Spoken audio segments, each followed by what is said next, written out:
Bismillahirrahmanirrahim. Bismillah walhamdulillah. Wassalatu wassalamu ala Rasulillah Sayyidina Maulana Muhammad bin Abdullah wa ala alihi wa sahbihi wa man tabi'a sunnata wa iqtada bi huda. Subhanaka la ilma lana illa ma 'allamtana innaka antal alimul hakim. Tub alaina innaka antat tawwabur rahim.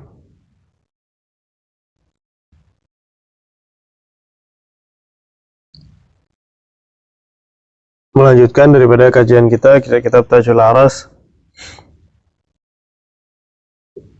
yaitu tentang manaqib Al-Habib Shalih bin Abdullah Al-Attas. Setelah kemarin kita membahas tentang seputar karamah, bagaimana kita sebagai mukmin, sebagai seorang yang berakidah Ahlussunnah wal Jamaah menyikapi, melihat daripada karamat mereka para aulia supaya tidak keliru. Nah, kemudian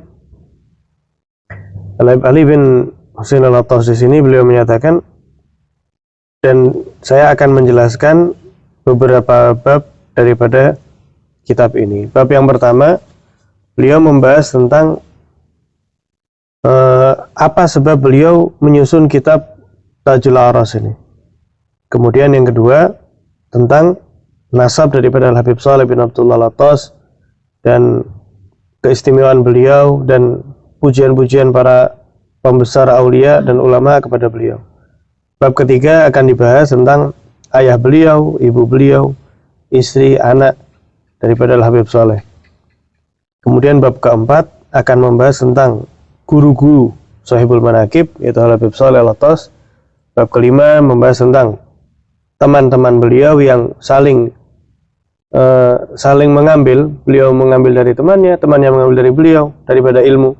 Kemudian yang keenam tentang murid-murid beliau, dan yang ketujuh adalah tentang karamat-karamat beliau.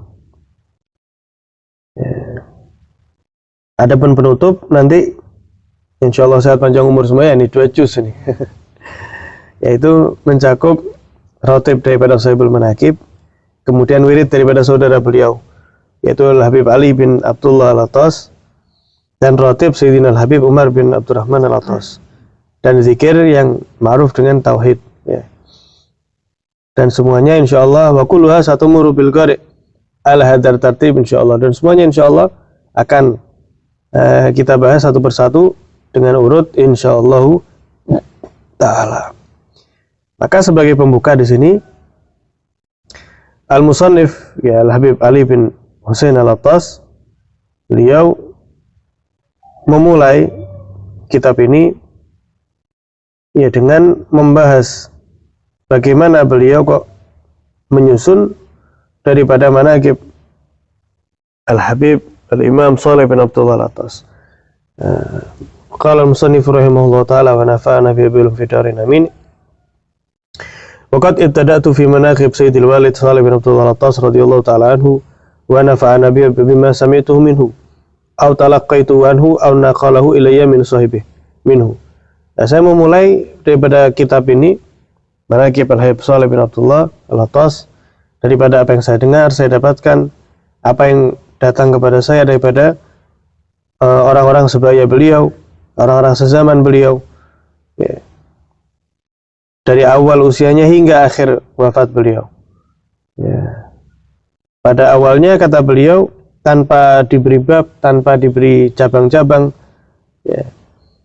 Tapi kemudian dengan isyarat yang datang kepadaku daripada ayahku, kata beliau, ya, maksudnya orang yang istimewa bagi beliau dan beliau merupakan salah satu yang mengambil daripada Al-Habib Shalih bin Abdullah, yaitu tidak ada lain Al-Habib Ahmad bin Hasan Al-Attas. Ini Habib Ahmad bin Hasan ini ya seorang wali besar juga. Beliau salah satu karyanya itu Tadhkirun Nas namanya. Itu mencakup banyak tasawuf, mencakup fikih juga dengan hukum-hukum yang kita jarang dapatnya di kitab-kitab yang lain. Ini Al-Habib Ahmad bin Hasan Al-Attas ini santrinya Al-Habib Shalih bin Abdullah Al-Attas. Habib Shalih bin Abdullah ini yang manaqibnya akan kita bahas ya dengan 2 juz itu. Habib Shalih ini punya santri Habib Ahmad bin Hasan Al-Attas. Nah, Habib Ahmad bin Hasan Al-Attas ini mengisyaratkan kepada Habib Ali ini yang ngarang kitab yang kita kaji ini, mengisyaratkan kepada Habib Ali bin Husain untuk menyusun kitab manaqib daripada gurunya tadi itu. Padahal Habib Ahmad bin Hasan ini juga sudah mengarang kitab tentang Habib Soleh, tentang gurunya, yaitu dinamakan Ta'nisul Qulub al Hawas fi dzikri ma tayassar min manaqib sayyidina wa barakatina al Habib Saleh bin Abdullah Al-Attas.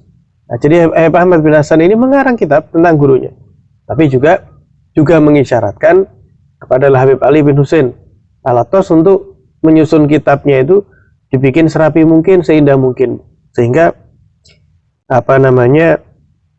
beliau mengarang, tentunya kata beliau lebih diringkas lagi daripada susunan Habib Ahmad bin Hasan tersebut, lebih dipersingkat lagi oleh beliau. Kemudian beliau mengatakan wa sallallahu ta'ala subhanahu wa ta'ala an yu'inani ala jami' hadzal kitab wa an yuwaffiqani fihi li isabati shawab min ghairi mujazafah wala ikhbar bi ghairi al-waqi' ala man sara akhir umrih ka awwalih fi ittiba'i sunnah wal kitab. Sehingga saya memohon kepada Allah, kata beliau, mudah-mudahan Allah membantu saya untuk mengumpulkan kitab ini dan menyusun kitab ini, dan untuk menulisnya dengan benar, diberi taufik oleh Allah, diberi restu oleh Allah, tanpa adanya melebih-lebihkan atau meletakkan hal yang bukan tempatnya. Mujazafah itu seperti kalau orang beli itu beli seberapa, beli segini gitu, tanpa ditakar, tanpa ditimbang. Nah itu. Beliau mengatakan saya tidak mau seperti itu. Jadi saya tidak mau memberikan kabar yang saya tulis ini akan hal yang sama sekali tidak terjadi. Jadi betul-betul yang datang ke Habib Ali bin Husain ini tentang Habib Saleh bin Abdullah, kabar-kabar yang infonya valid dari orang-orang soleh, dari orang-orang yang mengenal betul, wala'natullah alal kadzibin, laknatnya Allah bagi orang yang berbohong. Gak main-main, orang kalau berbohong itu dapat laknat Allah. Dan apakah orang yang dilaknat oleh Allah kemudian menjadi kekasihnya, menjadi waliun min auliya? Ini hal yang mustahil. Nah, sehingga beliau ini adalah orang-orang yang sangat-sangat takut kepada laknatnya Allah. Jangankan laknat, Allah berpaling dari mereka dengan hal yang makruh saja, mereka khawatir. Maka beliau mengatakan, saya memohon kepada Allah membimbing saya. Nah, seperti itu.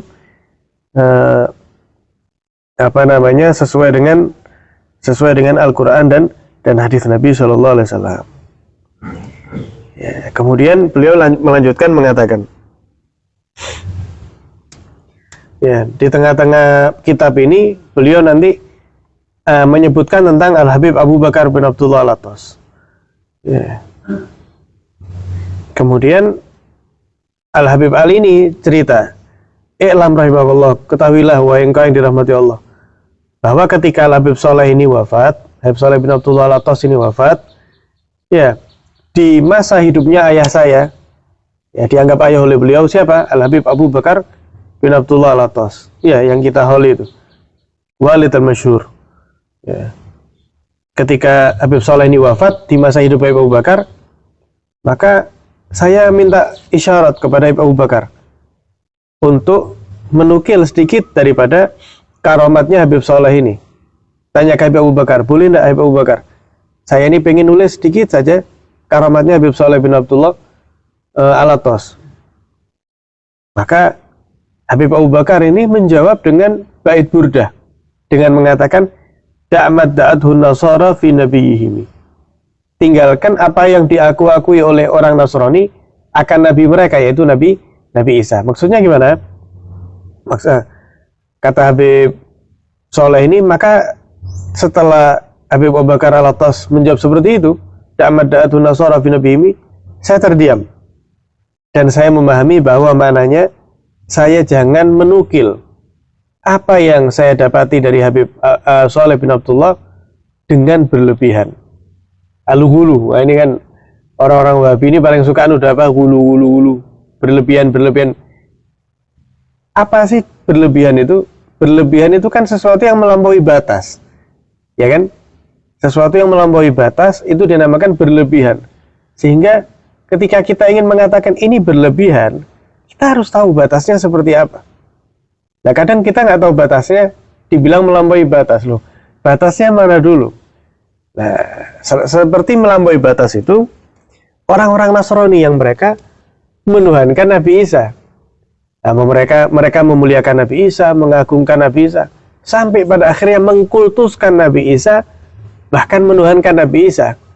Lah, ini namanya gulu. Maka siapa namanya Habib Ali bin Husain, beliau paham dengan isyarat Abu Bakar bahwa jangan berlebihan, ya, seperti orang Nasrani kepada Nabi Isa, beribadat kepada Nabi Isa, dan yang disembah satu-satunya itu hanyalah Allah Subhanahu wa Ta'ala. Lanjutan Gus Dur berkata itu, tinggalkan apa yang dituduhkan orang Nasrani akan Nabi mereka, yaitu Nabi Isa. Wahkum bima syi'ta madhan fihi wahtakimi. Dan berilah pujian. Kalau ini kan asalnya pujian ke Nabi. Tinggalkan apa yang dilakukan oleh orang Nasrani kepada Nabi mereka. Tapi pujilah Nabi Muhammad SAW dan bijaklah engkau di dalam memuji. Nah, sehingga isyarat tersebut, kata Habib Ali bin Husain, isyarat dari Abu Bakar itu merupakan isyarat yang saya pegang untuk menulis kitab ini, ya, dengan menyebutkan as-sadatul ahbab, orang-orang yang mulia dan dicintai oleh Allah Subhanahu wa Ta'ala.